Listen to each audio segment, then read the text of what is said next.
Hello दोस्तों, नमस्कार। Welcome back to Curious Study for the daily videos of football. तो सबसे पहले शुरुआत करते हैं आज खेले जाने वाले इंडिया वर्सेस तजाकिस्तान के सेकंड फ्रेंडली मैच के बारे में, जो कि इंडियन स्टैंडर्ड टाइम के हिसाब से रात को 8:30 बजे मैच खेला जाएगा। इसको आप लाइव देख सकते हो। फुटबॉल टीवी तजाकिस्तान करके यूट्यूब चैनल है, उसके ऊपर बिल्कुल फ्री।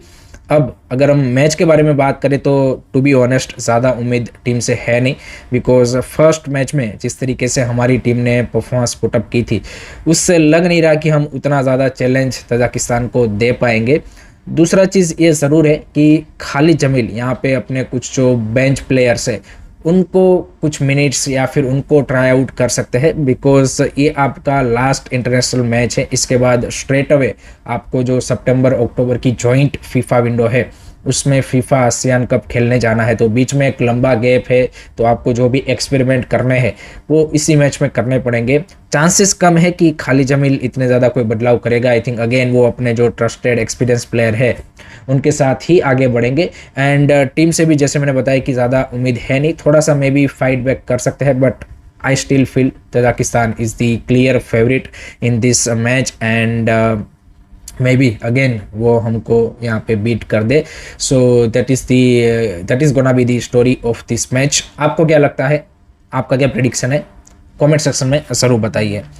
सेकंड बात करते हैं आईएसएल के बारे में, एंड आईएसएल के फ्यूचर के रिगार्डिंग एक मेजर अपडेट निकल के आ रहा है। सो कल जो स्पोर्ट मिनिस्ट्री ने आईएसएल क्लब्स एएफएफ की मीटिंग बुलाई थी उसमें आईएसएल के फ्यूचर के रिगार्डिंग फाइनली डिसीजन बन गया है। एंड जो क्लब लेड मॉडल है उसको स्पोर्ट मिनिस्टर मनसुख मांडविया ने अप्रूव कर दिया है। तो जो एआईएफएफ यहाँ पे चाहता था कि जीनियस स्पोर्ट को लाया जाए एंड क्लब चाहते थे कि भाई वही खुद रन लीग को करे, उसमें भाई यहाँ पे क्लब को सक्सेस मिली है। एंड उसका सारा क्रेडिट जाता है former AFF president mister Praful Patel को, क्योंकि उन्होंने यहाँ पे एक बड़ा रोल प्ले किया है as a intermediary to resolve this whole ISL situation. And उन्होंने स्पोर्ट मिनिस्टर को यहाँ पे रिक्वेस्ट या फिर जो भी उनकी ओर से बात की गई उसके चलते ये मॉडल को अप्रूव कर दिया गया है। उसमें छोटा सा चेंज ये किया गया है कि जो क्लब ने पहले बोला था, क्लबों ने, कि हम 2 साल के लिए आपको एएफएफ को 15 करोड़ देंगे,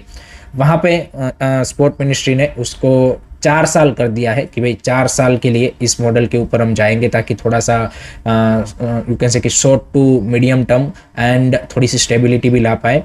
तो 4 साल का ये मॉडल होगा एंड उसमें हर एक club 1.1 crore every year AFF को पे करेगा। तो टोटल 14 क्लब होंगे आपके, तो आपका होगा 15.4 करोड़। इसमें अब आगे टीम बढ़ाना नहीं बढ़ाना वो सारी चीज़ें बाद में डिस्कस होगी। दूसरा जो इम्पोर्टेंट पॉइंट यहाँ पे एग्री किया गया वो ये है कि स्पोर्ट मिनिस्टर ने एक टास्क फोर्स यहाँ पे बनाया है जिसमें 2 एएफएफ के बंदे होंगे एंड 5 क्लब ऑफिशियल होंगे। ये 7 लोग मिलके नेक्स्ट 1 वीक में पूरा जो ये क्लब लेड मॉडल है उसका स्ट्रक्चर प्लान है कि भाई किस तरीके से वो आगे लीग को रन करेंगे, वो यहाँ पे मिनिस्ट्री के सामने रखेंगे एंड देन सारी चीज़ें आगे प्रोसीड होगी। सो this is a good news in terms of the stability point of view. And दूसरा कि भाई यहाँ पे आपका जो कैलेंडर आया है एंड सितंबर में जो आईएसएल प्रपोज्ड है टू किक ऑफ, वो यहाँ पे ये चीज़ें अगर नेक्स्ट 10-15 डेज में सारी एज पर दी प्लान चलती है तो चांसेस है कि आपका सितंबर से ही फिर हमें आईएसएल देखने को मिलेगा। दूसरा एक और चीज़ जो स्पोर्ट मिनिस्टर ने यहाँ पे क्लबों को एंड एएफएफ को बोला है कि जो दुरांत कप है उसमें ऑल इंडियन प्लेयरों के साथ दुरांत कप किया जाए ताकि इंडियन प्लेयरों को मौका मिले। And particularly striker position is something कि जहाँ पे हमें और ज़्यादा इंडियन प्लेयरों को मौका देना चाहिए। फिर एक ऐसा भी र्यूमर आ रहा है यहाँ पे, मतलब ज़्यादा वेरीफाइड है नहीं, कि भाई एक पीओओसीए का कोटा भी आईएसएल में होना चाहिए। जैसे एरन विलियम्स वाला जो पूरा केस हुआ है उसके बाद अगर एक ओसीआई कोटा आईएसएल में होता है तो उससे भाई हमारे ओसीआई प्लेयर आईएसएल में क्लबों के लिए खेल पाएंगे एंड देन वो यहाँ पे इंडियन नेशनल टीम को रिप्रेजेंट करने के लिए जो उनका रास्ता है वो यहाँ पे इजी हो जाएगा। तो ये भी एक डिस्कशन हुआ है, ऐसा कुछ सोर्सेस बोल रहे हैं, पूरा कंफर्म नहीं है। तो lot of things discussed, I think धीरे धीरे जैसे ये पूरा मॉडल फाइनलाइज होगा उसमें हमें क्लैरिटी मिलेगी। Now the bigger challenge for the ISL clubs यहाँ पे पर्टिकुलरली वो ये होगा कि चलो यहाँ पे क्लब लेड मॉडल तो बन गया है, कैसे रन होगा लीग वो सारी चीज़ें सॉर्ट आउट हो चुकी है ना। उनके लिए चैलेंज यही होगा कि किस तरीके से वो लीग को ग्रो करे, because everyone knows the reality from 2014 to 2026 ISL की जो ग्रोथ है वो डिक्लाइन डायरेक्शन में ही थी। तो यहाँ से अब वो कैसे अपवर्ड डायरेक्शन में उनको लेके जाएंगे, क्लब कैसे अपना जो यू कैन से कि कॉस्ट है उसको कट डाउन करेंगे, क्या ये जो इन्फ्लेटेड सैलरीज प्लेयरों की है उसमें वो कोई कॉस्ट कटिंग कर पाएंगे, ये सारे मुद्दे तो अभी वहीं के वहीं हैं जो कि खुद क्लबों ने ही यहाँ पे ड्यूरिंग दिस लास्ट 1.5 ईयर्स यहाँ पे पब्लिकली लोगों के सामने रखे थे एंड इवन मिनिस्ट्री के सामने एएफएफ के सामने भी रखे हैं।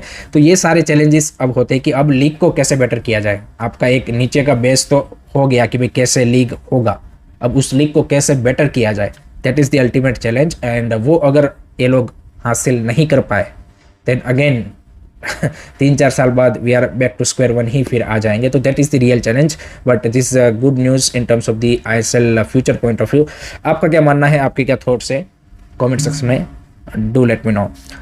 थर्ड बात करते हैं अब फीफा वर्ल्ड कप के बारे में। एंड फीफा वर्ल्ड कप भाई जब तक किक ऑफ नहीं होगा तब तक भाई जो कंट्रोवर्सी है regarding the visa issue in USA वो भाई चलता ही रहेगा। एंड उसमें एक बड़ा यहाँ पे न्यूज़ आ रहा है regarding the referee visa. And Africa के one of the top referee Somalia के जो ओमार है उनको भाई यहाँ पे मियामी के एयरपोर्ट के ऊपर वीज़ा डिनाई कर दिया गया यूएसए की ओर से एंड उनको यहाँ पे रिटर्न फ्लाइट में तुर्की भेज दिया गया। So this is a very very unfortunate to see. And FIFA ने भी यहाँ पे स्टेटमेंट जारी करके बोल दिया कि भाई वो रेफरी जो है वो फीफा वर्ल्ड कप में पार्टिसिपेट नहीं कर पाएगा। एंड ये जो पूरा इमिग्रेशन का मामला है वो होस्ट नेशन के ऊपर होता है। बट सोमालिया की ओर से ये पहला यहाँ पे रेफरी था जो फीफा वर्ल्ड कप में ऑफिशिएट करने वाला था। Last year he one the best African referee award. And पूरा जो उनका वीज़ा के डॉक्यूमेंट थे वो सही थे, कौन से रीज़न पे उनको डिनाई किया गया है वो नहीं बताया गया। सो आई थिंक यूएसए में वर्ल्ड कप ऑर्गेनाइज करने का ये एक तो डेफिनेटली आप बोल सकते कि ड्रॉबैक पॉइंट है कि जिसमें भाई यहाँ पे इस तरीके के जो कंट्रीज़ के प्लेयर्स हो ऑफिशियल्स हो उनको ये प्रॉब्लम फेस करने पड़ रहे हैं। ईरान उसमें अनदर केस, इराक के एक प्लेयर को करना पड़ा है, इवन स्विस प्लेयर को भी यहाँ पे वो इशू वीज़ा का फेस करना पड़ा है। तो जब तक टूर्नामेंट स्टार्ट नहीं होगा तब तक आई थिंक ये जो वीज़ा वाला इशू है वो तो हमारे सामने आते ही रहेगा। But FIFA should have you can say कि डन बेटर हियर। एंड उन्होंने ये चीज़ें अगर होस्ट कंट्री के साथ प्री प्लान की होती या फिर प्री एग्री की होती तो भाई आई थिंक ये इशू ना आते। बट आपको भी पता है कि फीफा भी कैसे वर्क करता है। आपका क्या थॉट्स है अबाउट दिस, कमेंट सेक्शन में जरूर बताइए। अब बात करते हैं भाई कुछ प्री वर्ल्ड कप फ्रेंडलीज के बारे में जो कि कल खेले गए। एंड उसमें भाई फ्रांस जो कि वन ऑफ द कंटेंडर है उन्होंने भाई नॉर्दर्न आयरलैंड को भाई 3-1 से हरा दिया है। एंड माइकल ओलिसे ने भाई हैट्रिक मार दिया है। तो भाई इस बार की फ्रांस टीम सिर्फ एम्बापे के भरोसे नहीं है, उनके पास है माइकल ओलिसे जिनका भाई club season with Bayern Munich has been absolutely brilliant. He is one of the contender for Ballon d'Or. भाई अगर फ्रांस यहाँ पे फाइनल तक पहुँचता है या फिर फाइनल वर्ल्ड कप जीत जाता है, Michael Olise is a strong contender for the Ballon d'Or. He's been absolutely you can say कि bonker of a form. उसके अलावा Ousmane Dembele won the Champions League with PSG. He's also in a great form. Cherki with Manchester City was also in a great form. तो भाई जो front line है France की भाई काफ़ी तगड़े फॉर्म में आ रही है and that is really really scary. On the other side भाई स्पेन वर्सेस पेरू का भी मैं वीडियो जब रिकॉर्ड कर रहा हूँ मैच चल रहा है। उसमें फर्स्ट हाफ में भाई स्पेन ने 2-0 से लीड ले ली है। यहाँ पे पेड्री ने गोल स्कोर किया और सबल ने गोल स्कोर किया। तो जो स्पेन है वो भी एक अच्छे रिदम में मोमेंटम में दिख रही है। जिस तरीके से एज अ टीम उनकी भी परफॉर्मेंस ये फ्रेंडलीज में आ रही है that makes their case also strong कि as a team they are also one of the contender for this FIFA World Cup without a doubt। उसके अलावा डच नेदरलैंड ने भी एक फ्रेंडली मैच खेला against the Asian debutantes Uzbekistan and काफ़ी close match में injury time में उन्होंने विनर मार के 2-1 से उज्बेकिस्तान को हराया। तो नेदरलैंड की टीम एज ऑलवेज भाई यहाँ पे they have some of the best of the best players. But as a team जब इस तरीके के बड़े टूर्नामेंट्स में वो खेलते हैं तो वो जो एक मेंटालिटी रिक्वायर्ड होती है to go over the line, क्या वो इस टूर्नामेंट में वो दिखा पाएंगे? I think that will decide the Netherlands fate in this FIFA World Cup. बाकी आप किस कंट्री को सपोर्ट कर रहे हो in this FIFA World Cup comment section में ज़रूर बताइएगा।